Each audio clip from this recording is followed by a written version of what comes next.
Assalamualaikum warahmatullahi wabarakatuh.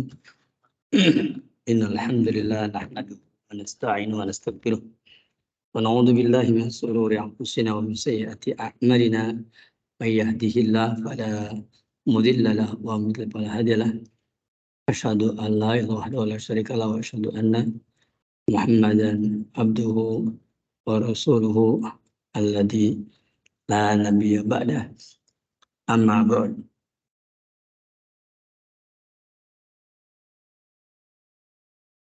Jemaah sekalian yang semoga dirahmati oleh Allah Subhanahu wa taala. Alhamdulillah syukur ala ni'amillah. Dalam kesempatan ini kita dapat bermajlis kembali di majelis ini yang semoga dirahmati oleh Allah Subhanahu wa taala. Salawat dan salam semoga terlibat curahkan kepada Nabi kita yang mulia Nabi Muhammad SAW, kepada keluarganya, kepada para sahabatnya, serta kepada pengikut yang setia sampai yaumul qiyamah. Baiklah jemaah sekalian, a'azanallahu yakum. Pembahasan kita pada kesempatan ini adalah yaitu pembahasan kitab Al-Adabul Mufrad, dan dalam kesempatan ini kita memasuki yaitu hadis yang ke-510 ya, atau sudah selesai ya? Belum. Baik.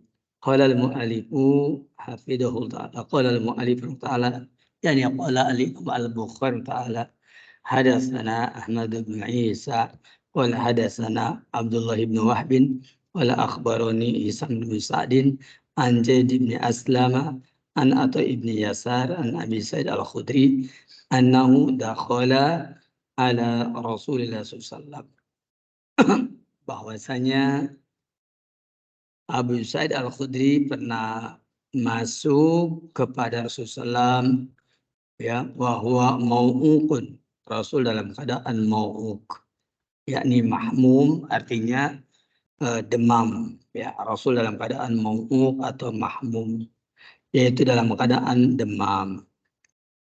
Kemudian dilanjutkan lagi, alaihi qatifah, dan padanya ada qatifah, yakni dia mengenakan satu kain, ya. Satu kain yang terbuka dari depannya yang dipakai dari atas, ya, dari atas kain tersebut. Ini nama jenis kainnya, qatifah. Kemudian fawadha'a yadahu alaihi, lalu Rasulullah SAW, ya, lalu Abu Sa'id Al-Khudri meletakkan tangannya padanya. Wajada hararataha, kemudian dia mendapati panasnya fauqal qatifah, yaitu dari atas kain tersebut. Faqala Abu Sa'id, kata Abu Sa'id, ma asyadahuma ya Rasulullah.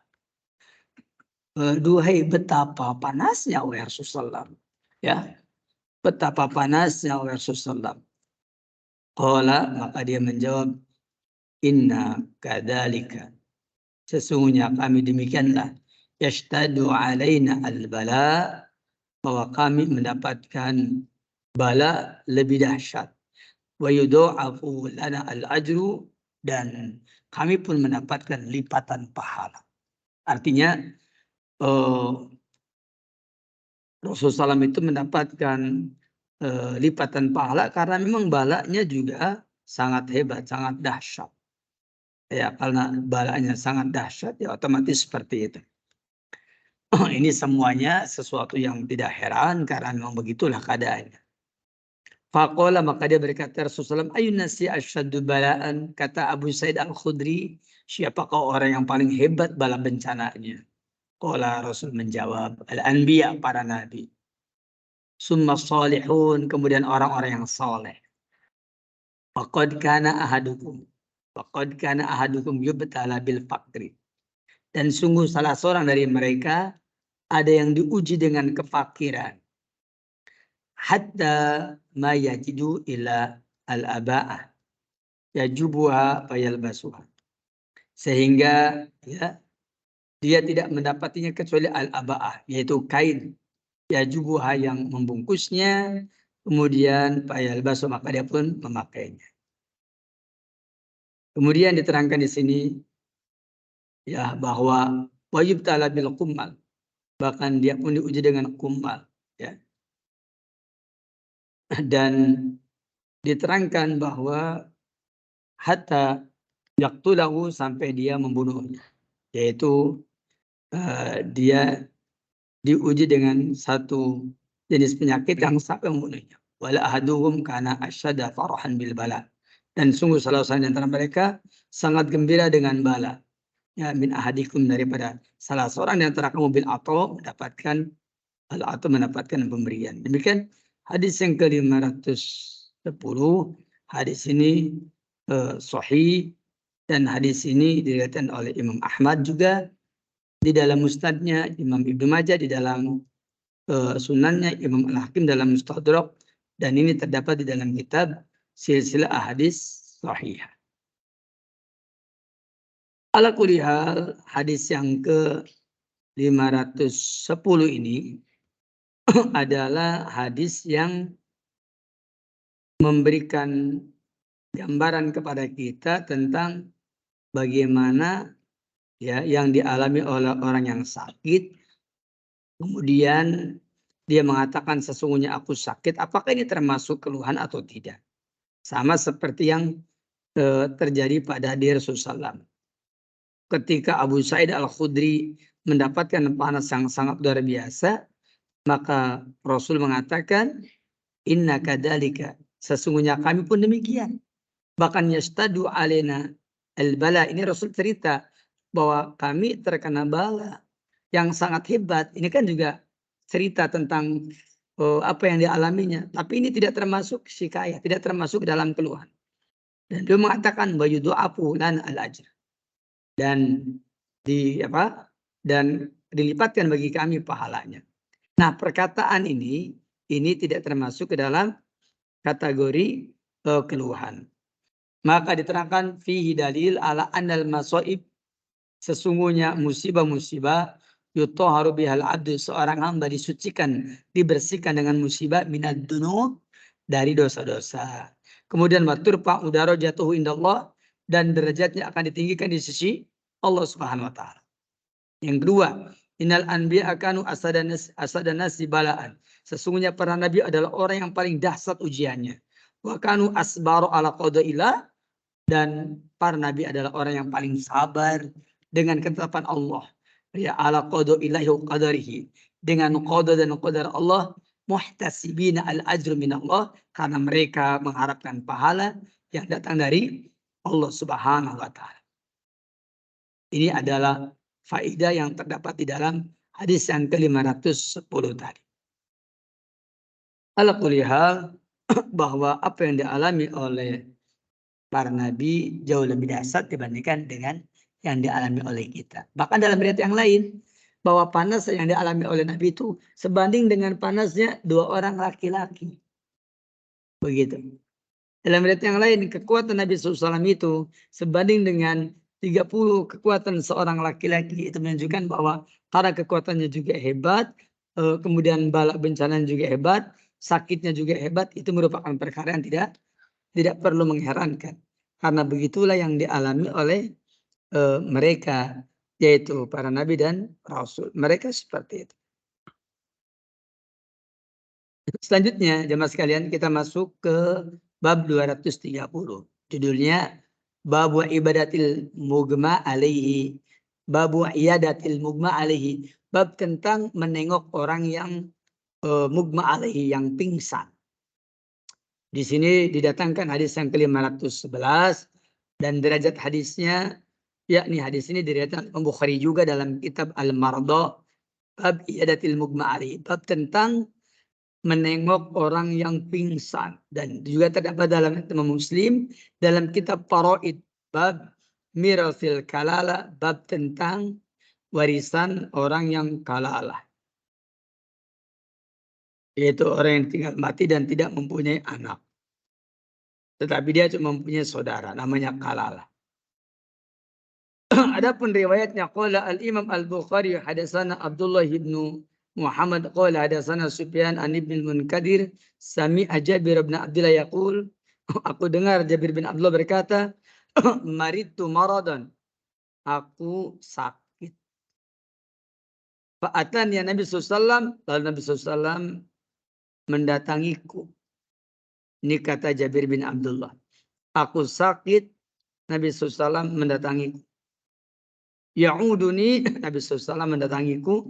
Ya'uduni, dia menengok aku. Wa Abu Bakrin, dan Abu Bakar, wahuma masyani, keduanya ya berjalan kaki. Maksudnya Nabi SAW datang kepadaku, menengok aku, begitu pula dengan Abu Bakar. Dan ketika keduanya datang kepadaku, keduanya datang dalam keadaan berjalan kaki. Fawajadani, lalu Rasul dan Abu Bakar mendapati aku ugmiya alayya, pingsan. Kata wadu Nabi SAW, lalu Rasul berwudu.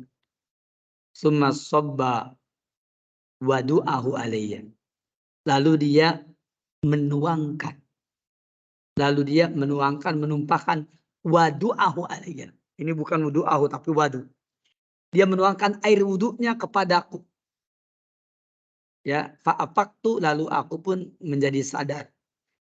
Faidah, ternyata Nabi SAW. Fakultu, aku berkata kepada Nabi, ya Rasulullah, kaifa asna'u fi mali. Kata Jabir bin Abdullah, bagaimana yang bisa aku perbuat tentang atau dengan hartaku?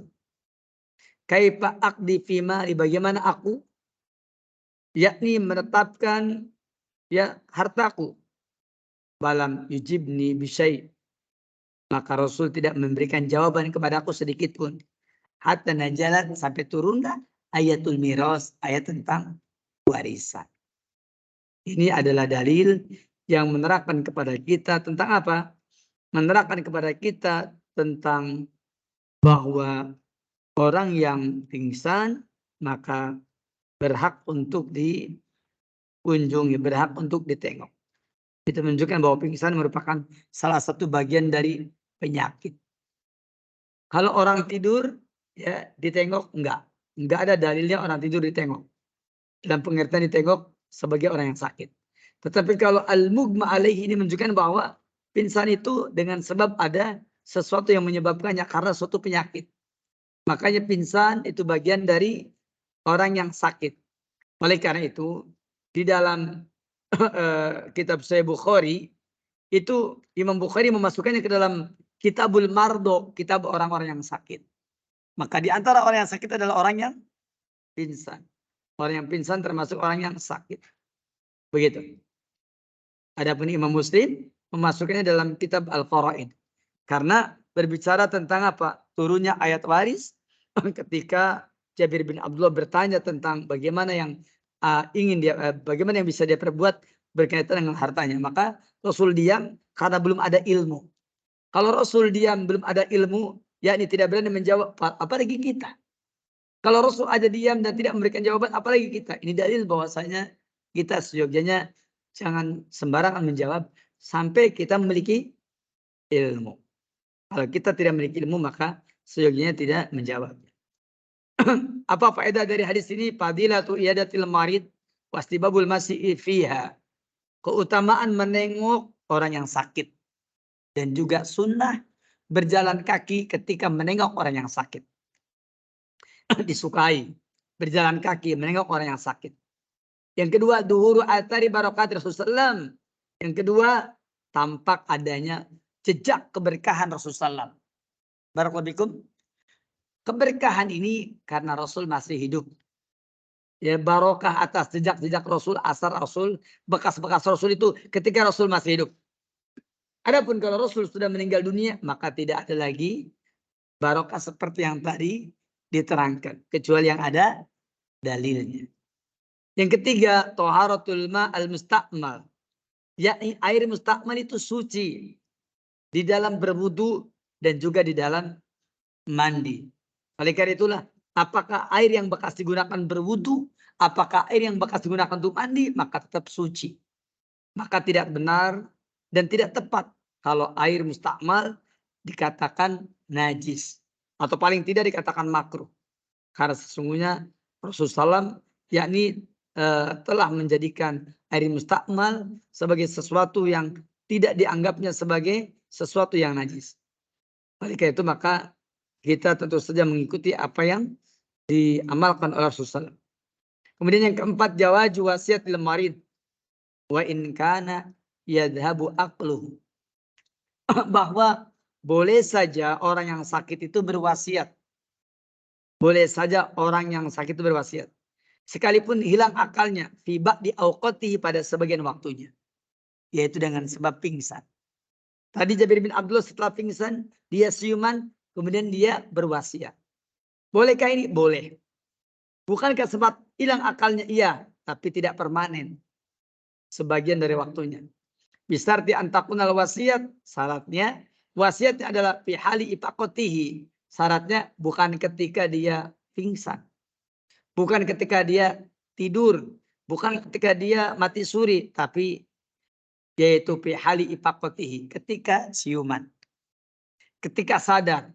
Wahuduri aklihi. Dan ketika akalnya hadir.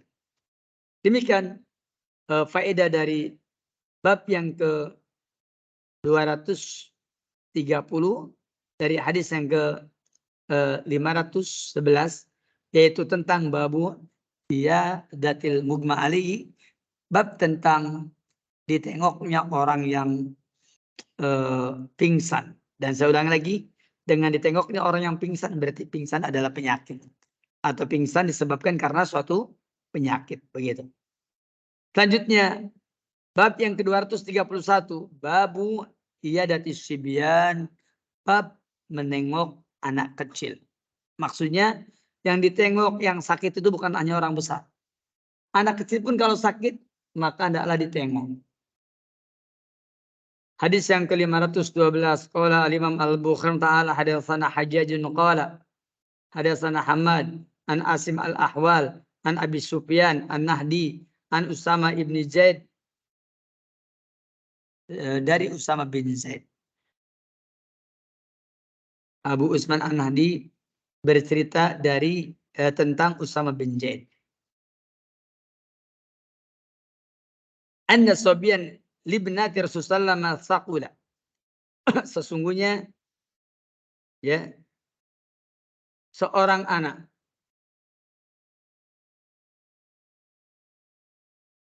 laki-laki, seorang anak milik atau anak dari putri Rasulullah SAW, sakula dalam keadaan ya berat, jadi dalam keadaan sakit. Dia dalam keadaan sakit.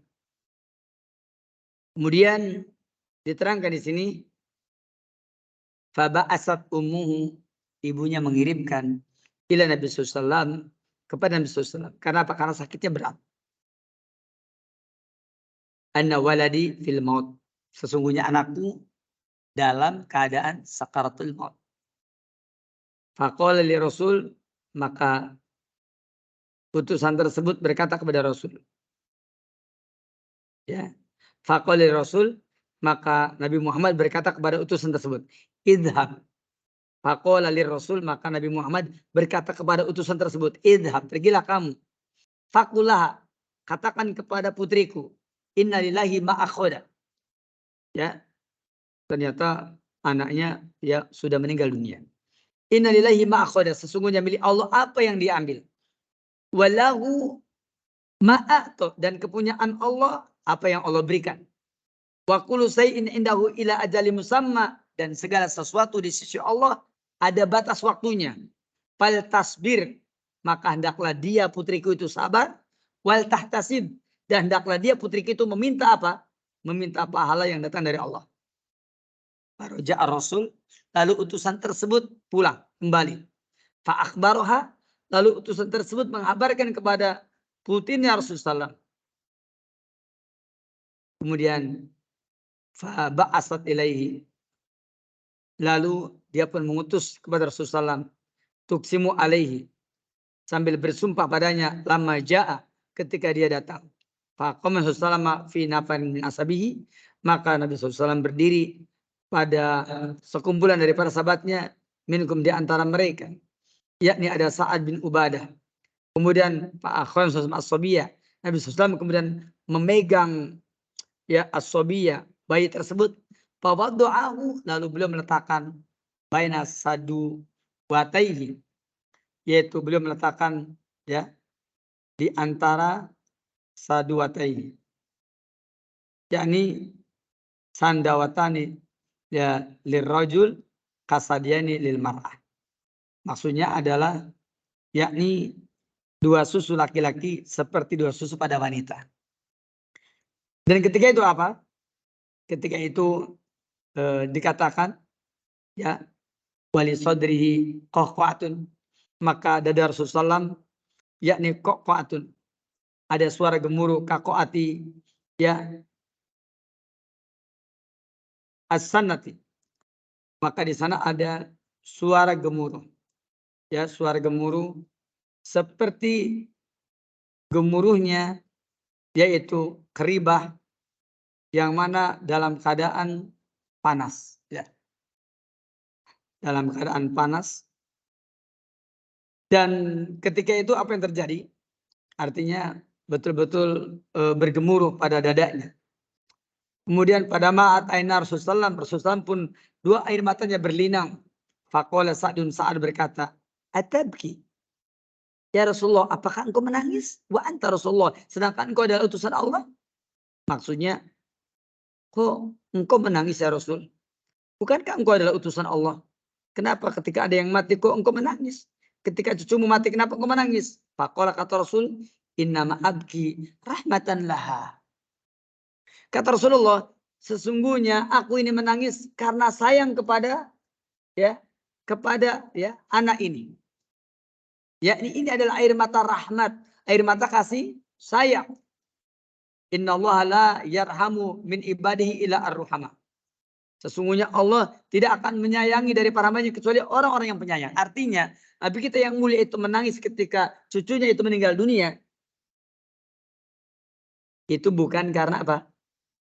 Ya, bukan karena tidak menerima takdir, tapi itu adalah air mata rahmat, air mata kasih sayang. Dalam ayat yang lain dikatakan, kata Rasulullah, air mata ini mengalir, air mata ini menetes, tetapi tidak ada yang aku ucapkan kecuali kebaikan. Tidak ada yang aku ucapkan melainkan innalillahi wa inna ilaihi raji'un. Itu menunjukkan bahwa demikianlah Rasulullah SAW, yakni memiliki akhlak yang mulia, dan beliau menangis ketika cucunya itu meninggal dunia. Itu merupakan air mata kasih sayang, bukan air mata penyesalan. Air mata penyesalan akan terlontar, terucap pada lisannya kata-kata penyesalan, kata-kata tidak menerima takdir. Tetapi ini ia menerima takdir. Tidak ada yang diucapkan kecuali innalillahi wa inna ilaihi raji'un. Demikianlah keterangan hadis yang ke 512 yang tadi sudah saya baca. Apa faedah dari hadis ini? Maka yang pertama, jawaju istihdari lil fadli lil muhtadar raja'a barakati wa du'ai. Yang pertama, bolehnya menghadirkan, mendatangkan atau minta dihadiri oleh orang yang memiliki keutamaan. Boleh meminta dihadiri oleh orang yang memiliki keutamaan. Lil muhtadar, bagi orang yang sakaratul maut. Jadi kalau kita melihat ada orang sakaratul maut, kemudian kita minta ada orang soleh untuk menghadirinya, seperti itu tuh boleh. Kenapa? Roja'a barakatihim wa du'ai. Ini merupakan harapan, ya, keberkahan dari mereka orang-orang yang soleh, dan juga doa mereka ketika sedang sakaratul maut. Bahkan Imam Syafi'i ketika sedang sakaratul maut, ya, atau beliau ketika sedang sakit, itu beliau menyingkirkan perkara-perkara yang akan menghalangi malakul maut datang padanya. Ya, dia sakit, ternyata ada gambar di sekelilingnya, disuruh disingkirkan. Kenapa? Malakul maut takut nggak mau hadir. Itu Imam Syafi'i. Maka kita pun juga sama. Ketika kita atau mungkin saudara kita atau mungkin orang yang kita cintai sedang sakaratul maut, hendaklah kita perhatikan sekelilingnya. Kenapa? Kita berharap semoga malaikat yang datang adalah malaikat rahmat. Karena apa? Karena orang yang akan meninggal dunia, ketika dia dicabut rohnya oleh malakul maut, maka setelah itu ada dua malaikat yang akan menanti. Kalau roh ini adalah orang yang baik, maka malaikat rahmat yang akan datang. Tapi kalau roh ini adalah roh yang buruk, maka malakul adab yang akan datang. Imam Syafi'i berharap malakul rahmat datang dengan tidak ada yang menahannya, gara-gara umpamanya adanya gambar makhluk bernyawa, atau adanya umpamanya anjing, atau adanya yang lain yang menjadi penghalang atau yang menghalangi malaikat untuk masuk ke dalam, ya, ke tempat kita. Itu sangat diperhatikan oleh Imam Syafi'i sebagaimana ditulis dalam kitab Badul Masai, yaitu kitab tentang akidah Imam Syafi'i. Dan itu kewaraan beliau. Yang kedua, jawazul masyi ila ta'jiyah, ya, wal iyada bi ghairi idnin bi khilafil walimah. Boleh berjalan kaki dalam rangka takjiyah, yaitu dalam rangka melihat orang yang meninggal dunia. Wal iyada, dan juga dalam rangka iyadah, menengok bi ghairi idnin, meskipun tanpa izin, bi khilafil walimah, beda dengan walimah. Kalau walimah harus pakai izin, kalau ini enggak. Yang ketiga, pihak at-targhib fi syafaqah. Di dalamnya ada anjuran untuk memiliki rasa kekhawatiran ala khalqillah, yaitu atas makhluk Allah, wa rahmah bihim, dan juga kasih sayang dengan mereka, wa targhib min qasratil qalbi, dan juga waspada terhadap kerasnya hati, wa jumudil ain, dan juga orang yang tidak bisa meneteskan air mata. Ketika ada orang yang meninggal dunia dari orang-orang yang kita cintai, maka menetesnya air mata adalah tanda rahmat. Sebaiknya air mata yang tidak pernah menetes dengan kesedihan-kesedihan yang harusnya kita bersedih, itu merupakan jumudul ain. Itu tanda kekerasan air matanya, kekeringan air matanya, atau kekerasan jiwanya. Yang keempat, jawazul bukan minhu, ya, ghairu nau, bolehnya menangis meratap tapi ghairu nau, bolehnya menangis ghairu nau, dengan tanpa ratapan. Ya, bolehnya menangis dengan tanpa ratapan. Wa innamal manhu anhu al jaza. Hanyalah yang terlarang adalah al-jaza, menangis sebagai tanda jaza, berkeluh kesah. Wa adamu sabar, tidak sabar, itu yang nggak boleh. Adapun jika tidak mengganggu ini maka ini tidak mengapa insyaallah taala.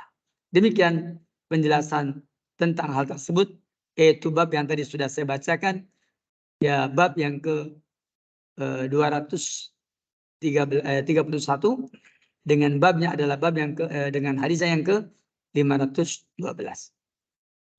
Adapun tentang bab yang berikutnya, bab yang ke-232, di sini tidak disebutkan judulnya. Namun ini maknanya adalah sama dengan judul yang sebelumnya. Namun dalam hal ini tentu saja saya tidak akan membacakan tentang keterangan ini. Mungkin saya akan membuka sedikit tanya jawab. Barangkali ada kesempatan. Dipersilakan siapa yang mau bertanya. Tafadhol menjawab.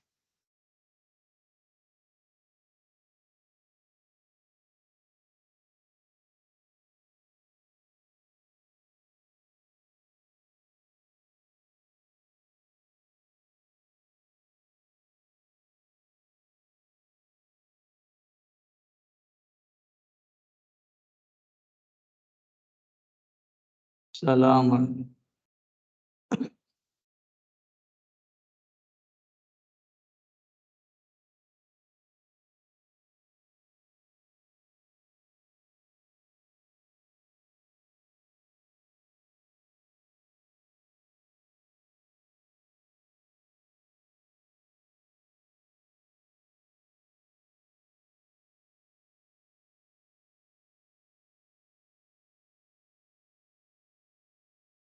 Ulang lagi Pak.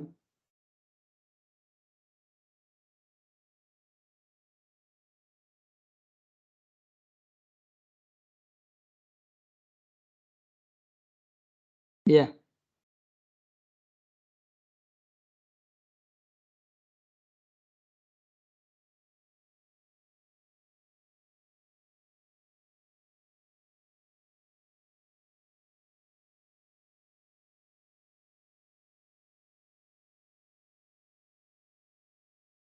Orang yang hadir menyelamatkan orang yang kecelakaan tunggal maksudnya? Dapat pahala apa tidak? Ya dapat pahala insya Allah. Semua perkara yang menyakitkan, apakah kecelakaan tunggal ataukah terkena duri, itu semuanya adalah musibah. Dan ketika orang itu bersabar, maka itu mendapatkan pahala. Dan orang yang menolong dan meringankannya juga mendapatkan pahala. Demikian wallahu taala ala wa alam wa sallallahu ala nabiyina Muhammadin wa ala alihi wa sahbihi ajma'in. Assalamualaikum warahmatullahi wabarakatuh.